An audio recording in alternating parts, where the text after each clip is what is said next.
है। एक गांव में ललित प्रकाश नाम के एक विद्वान महोदय रहते थे।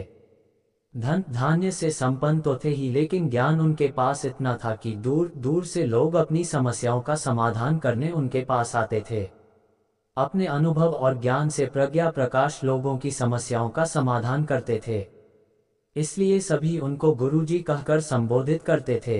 एक दिन की बात है, एक नवयुवक गुरुजी के पास आया और बोला, गुरुजी मुझे सफलता का रहस्य बताइए, मैं चाहता हूं कि मैं भी आपकी तरह विद्वान बनकर अपनी गरीबी दूर कर सकूं।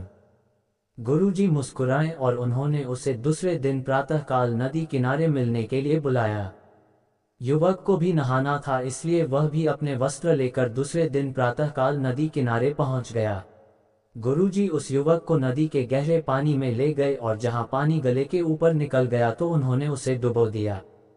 थोड़ी देर युवक छटपटाया, फिर उन्होंने उसे छोड़ दिया। युवक हौंफता हौंफता नदी से बाहर भागा। जब उसे सुध आई तो बोला, आप मुझे मारना क्यों चाहते हैं? गुरुजी बोले, नहीं भाई, मैं तो तुम्हें सफलता का रहस्य बता रहा था। अच्छा बताओ, जब मैंने तुम्हारी गर्दन पानी में डुबो दी थी, उस समय तुम्हें सबसे ज्यादा इच्छा किस चीज की हो रही थी? युवक बोला, सांस लेने की। गुरुजी बोले, बस यही सफलता का रहस्य है। जब तुम्हें सफलता के लिए ऐसी ही उत्कंठ इच्छा होगी, तब तुम्हें सफलता मिल जाएगी। इसके अलावा और कोई रहस्य नहीं है। शिक्षक दोस्तों, आप जीवन में किसी भी चीज को पाना चाहते हो तो उसे आपका बेइंतहा चाहना जरूरी है।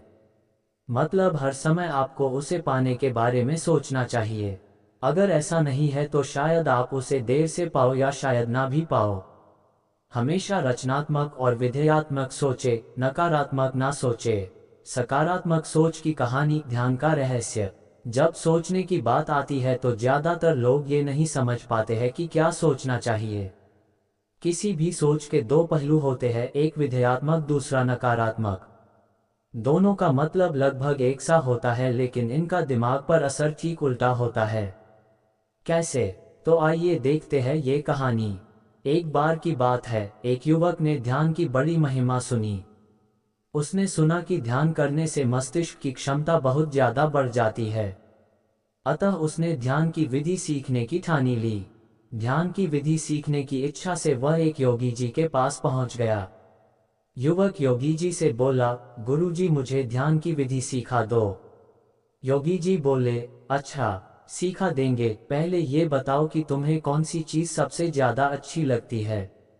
युवक बोला, मुझे शेर और बंदर अच्छे लगते हैं।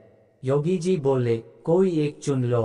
अब वो फंस गया, कभी शेर को सोचता है, कभी बंदर को सोचता है। वो सोच ही रहा था, काफी देर हो गई। तब योगी जी बोले, तू शेर का ध्यान करना, बंदर का मत करना। युवक घर गया और रोज ध्यान का अभ्यास करने लगा।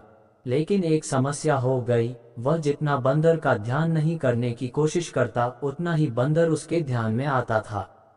वह परेशान हो गया। शेर तो उसके ध्यान में टिकती नहीं, बंदर ही बंदर आता रहता।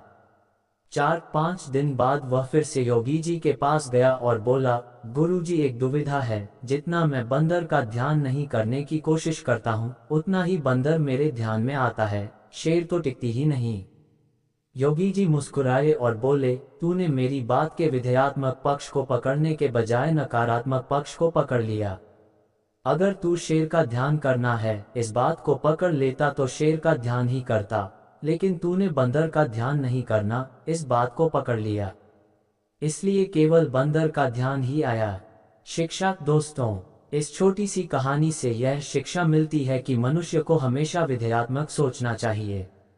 ध्यान का यही सूत्र है, क्या छोड़ना है, इस पर ध्यान देने की बजाय क्या पकड़ना है, इस पर ध्यान दिया जाए तो हम बेहतर ध्यान कर पाएंगे। हमेशा विधेयात्मक चीजों का ही प्रचार करना चाहिए। बहुत सी बार सोशल मीडिया में लोग कुछ विद्रोहियों के बहकावे में आकर नकारात्मक चीजों का प्रचार करना शुरू कर देते हैं। उन्हें लगता है कि वह सही कर रहे हैं, लेकिन उसका परिणाम काफी हद तक जनमानस पर गलत होता है। इस तरह का ज्ञानवर्धक कहानी सुनने के लिए हमारे चैनल को सब्सक्राइब करें।